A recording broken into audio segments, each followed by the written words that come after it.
पुरी रे शेष दिन रे किछि एमिति हेला आम सह आउ कथारे अछि ना जदि दर्शन हबार थिबो तो निहाती मिलिबा आउ जदि दर्शन हबार नथिबो ना तो पुरी रे रहिकी भी मिलिबनी। तो जानिबा पई भिडियोटी को कंटिन्यू करंतु।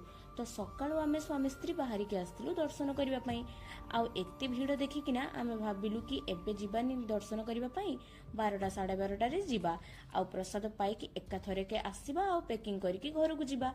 किंतु कथाटा एठी पूरा उलटा हला कहूची रुह। तो मंदिर रु आमे बाहरी की प्रथमे खाई देइथिलु तापर आमे घर को जिबा जेहेतु सेति पई किछि किणाकुणी करिबा पई ना आमे बड़ दांड को पळि आस्तिलु। आ बड़ दांड रे बहुत सुंदर सुंदर जगन्नाथ जी फोटो थिला सेति मध्यरु मु गोटे नेबी बोली भाबिदिली किंतु एते जे दाम कहला मु न नेकी पळि आस्तिली। आ तापर बड़ दांड रे बुलुथिबा समय रे ना घर फोन आसला कि आम घरे गोटे न्यू बेबी हेची तो आमर छुतिका हो जाइए।